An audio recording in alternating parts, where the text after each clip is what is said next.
नमस्कार दोस्तों, स्वागत करता हूं एक नई वीडियो के साथ। दोस्तों, क्वांटम पेपर शेयर के अंदर इन्वेस्टमेंट है या क्वांटम पेपर शेयर के अंदर आप इन्वेस्टमेंट करने जा रहे थे तो ये वीडियो ध्यान से देखना। और जो लोग क्वांटम पेपर शेयर के अंदर एग्जिट करने जा रहे थे ना, ये 3% की तेजी को देख के, वो लोग भी इस वीडियो को ध्यान से देखिएगा क्योंकि बहुत सारी चीजें हैं जो इस वीडियो में आपको बताने वाला हूँ। ध्यान पूर्वक वीडियो को देखोगे तो प्रॉफिट बना के जाओगे, 100% की गारंटी है। अब बात करते हैं क्वांटम शेयर के सबसे पहले रेवेन्यू की। तो रेवेन्यू बहुत अच्छा। रेवेन्यू क्या होता है? इसका लेन देन, काम दाम जो भी करते हैं, बाइंग सेलिंग ये कह लो, ठीक है, परचेजिंग।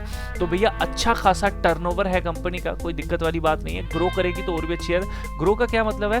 जैसे अभी ये नीचे की तरफ इस तरह से हो रहा है ना, यहाँ से ऐसे ऐसे होगा तो वो अच्छी बात है, लेकिन फिर भी अभी भी अच्छी बात है। क्यों? क्योंकि रेवेन्यू अच्छा खासा जनरेट कर रही है कंपनी। पिछले 2021 में देखो कि काफी कम था, 2022 में कम था, 23 में देखो, 24 में देखो अच्छा है एज कम्पेयर टू पिछले 3 साल अगर जाओगे। नेट प्रॉफिट की बात करूं तो कंपनी प्रॉफिटेबल भी है, तो ये भी अच्छी बात है।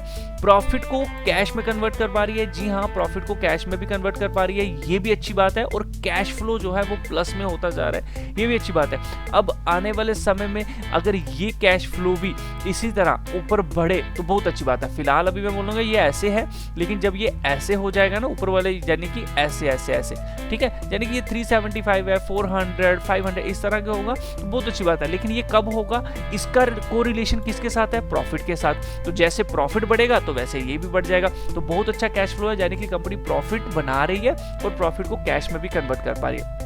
इसके अलावा कंपनी के ऊपर कर्जा, डेब्ट टू इक्विटी रेशो 0.54 की है, तो रिस्की कंपनी नहीं है। अपने लोन को, डेब्ट जो है उसको रिकवर अगर ये करना चाहे, आने वाले समय में पे करना चाहे, कोई आपदा आती है तो कर सकती है। प्रमोटर की ही सबसे बड़ी हिस्सेदारी है, एफआईस और डीआईस कोई ज्यादा मात्रा में नहीं है और ना ही मैं इन्हें इंपॉर्टेंस दूंगा।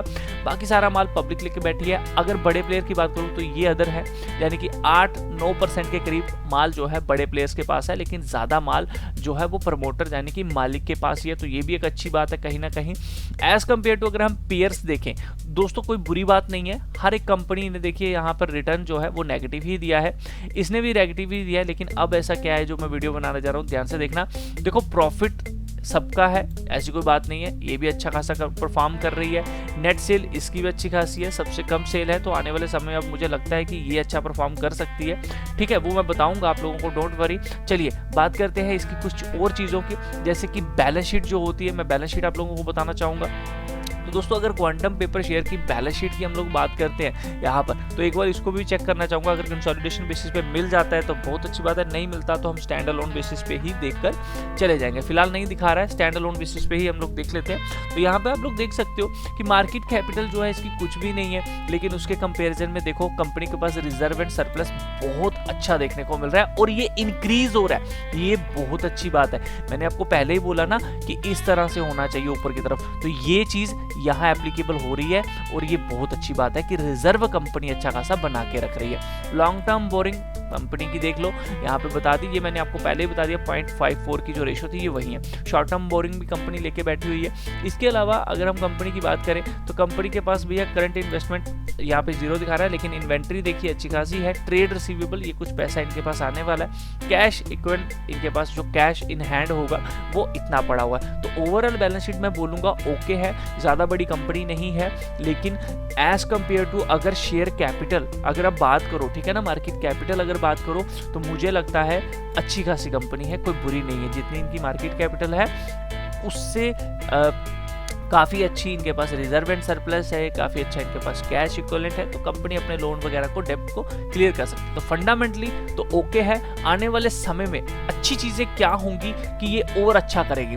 अच्छी चीज़ें इसमें क्या होगा, अगर जैसे कि इसका मैंने आप लोगों को प्रॉफिट बताया, प्रॉफिट इस तरह से बढ़ना शुरू हो जाए, यानी कि 400, 500, 600 इस तरह से बढ़ेगा तो बहुत अच्छी बात है। अभी क्या है, अभी देखो, अभी जो है ना वो मतलब साइड वे है, ठीक है, साइड वे है, यानी कि ऊपर है नीचे है ऊपर है, ठीक है ना। तो यहाँ पर अगर अगले साल इसने थोड़ा सा भी प्रॉफिट दिखा दिया तो बहुत अच्छा रहेगा हमारे लिए। ये कब होगा? जब इनकी रेवेन्यू इंक्रीज होना शुरू हो जाएगा, तो आहिस्ता आहिस्ता थोड़ा सा भी रेवेन्यू बढ़ा तो प्रॉफिट अपने आप बढ़ना शुरू हो जाएगा, ठीक है। तो इस चीज के ऊपर आप लोग ध्यान रखिएगा। अब हम लोग क्या बात कर लेते हैं, थोड़ा सा टेक्निकल बेसिस। दोस्तों, एज पर टेक्निकल मैं बोलना चाहूंगा ये बिल्कुल अपने ना एक लेवल के पास आया है और वो लेवल है 117 रुपये 90 पैसे। दोस्तों इसमें अगर ये 1 से 2 दिन या मैं कहता हूँ 3-4 घंटे अगर इसके ऊपर क्लोजिंग दे गया, इसको इंट्राडे में ही आप लोग ध्यान में रखो। अगले इस हफ्ते आप लोगों को बिल्कुल इसको ध्यान में रखना है, नजर में रखना है। अगर ये 3-4 घंटे भी 117.90 के ऊपर क्लोज हो गया ना, तो कम से कम इसका 139 का टारगेट आपको बड़ी जल्दी मिलने वाला है। फंडामेंटली अच्छी कंपनी है, तो अगर यहाँ से फॉल भी करता है तो हम एवरेज करेंगे, जैसे 94 का लेवल है, इसके अलावा 70 का लेवल है, 52 का लेवल है। लेकिन कभी भी एक स्टॉक में इन्वेस्टमेंट नहीं करनी है, अपनी कैपिटल को बचा के रखना। और भी वीडियोस आएंगी, वहां पे भी हमने इन्वेस्ट करना है अलग अलग स्टॉक में। फिलहाल के लिए स्विंग ट्रेड के लिए बहुत अच्छा दिख रहा है, फंडामेंटली भी अच्छा दिख रहा है, तो हमें बिल्कुल एक ब्रेकआउट के पास ये स्टॉक मिल रहा है। यहीं से पहले भी तेजी आई थी और आप लोग देख सकते हो, ये देखो मैं आप लोगों को क्लियर कट यहाँ पे बोलना चाहूंगा, आप लोग ध्यान से देख लो इस चीज को, आपको क्लियर दिख जाएगा। अगर आप एक सेकेंड दोस्तों, एक सेकेंड, अगर आप इसको ध्यान से देखोगे, इसी लेवल से पहले भी ऊपर चढ़ा है, इसी लेवल से पहले भी ऊपर चढ़ा है, इसी लेवल से ऊपर चढ़ा है। दोबारा काफी अच्छा कंसोलिडेशन करने के बाद आप यहाँ पे सस्टेन कर रहे हैं। पॉसिबिलिटी यही है कि जिन्होंने भी नीचे की तरफ सेल किया था या फिर एवरेज करनी थी वो हो चुकी है।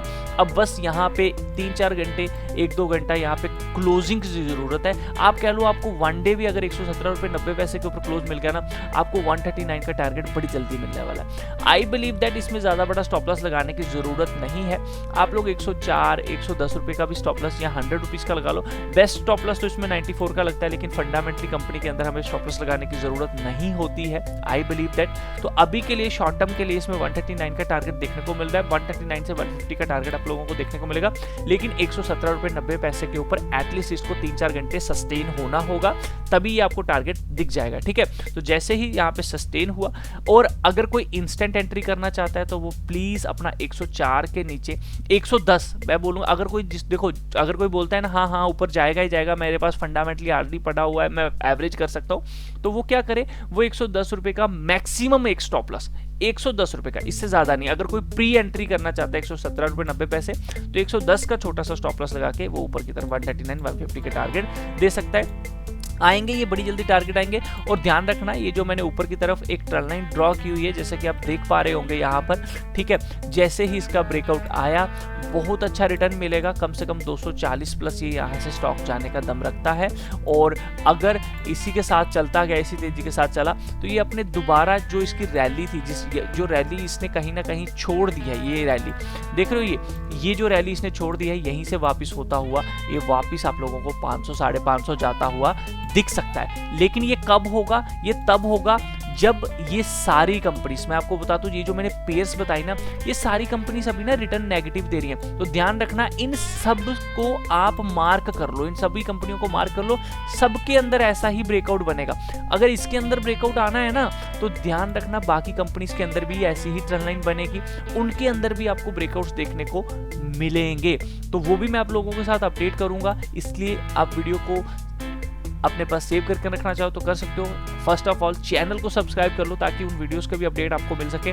बाकी वीडियो अच्छा लगा लाइक जरूर करना, शेयर जरूर करना। इसी तरह के और वीडियोस पाने के लिए चैनल को आप सब्सक्राइब कर सकते हो बेल आइकन के साथ। ट्रेड लेने से पहले एक बार अपने फाइनेंशियल एडवाइजर से जरूर पूछना, क्योंकि रिस्क आप सबका है। तो मार्क करके रखो लेवल 117.90 का, जैसे ही इसके ऊपर क्लोज होता है आपको बड़ी तेजी देखने को मिलेगी 139, 150 की। आई होप वीडियो अच्छा लगा होगा, लाइक जरूर करना, शेयर जरूर करना। लेकिन जब भी हम स्विंग ट्रेड लेते हैं, स्टॉप लॉस जरूर लेते हैं। क्यों? अगर ये रिवर्स होता है तो हमें एग्जिट भी करना है। फुल कैपिटल के साथ इन्वेस्टमेंट नहीं करनी है, उतनी ही कैपिटल लगानी है जिसका जाने का गम ना हो। फंडामेंटली अच्छा है तो 94, 70 की आप एवरेज भी कर सकते हो, ये बात ध्यान रखना। लेकिन वो एवरेज आपको कब प्रॉफिट देगी फिर उसकी कोई गारंटी नहीं रहेगी। क्यों? क्योंकि ये अभी क्या है, अभी ना एक ट्रेंड लाइन के नीचे चल रहा है, इसके नीचे चल रहा है ना, तो जब तक इसका ब्रेकआउट नहीं होगा आपको फास्ट रिटर्न देखने को नहीं मिलेगा। अभी जैसे 117.90 है, इसको सस्टेन कर जाता है तो आपको एक फास्ट 139, 150 का इसी ट्रेंड लाइन तक देखने को मिल जाएगा, है ना। तो इसीलिए ध्यान रखना, इसीलिए कहते हैं कि ब्रेकआउट पे एंट्री लोगे तो जल्दी मिलता है। लेकिन भैया जो पेशेंस रखते हैं, जिनके पास अच्छी खासी कैपिटल होती है, इन्वेस्टमेंट के बजट होते हैं, वो तो डेफिनेटली इन लेवल्स के ऊपर एवरेज करने का सोच सकते हैं। बाकी वीडियो अच्छा लगा लाइक जरूर करना, शेयर जरूर करना। ट्रेड लेने से पहले एक बार अपने फाइनेंशियल एडवाइजर से जरूर पूछना, क्योंकि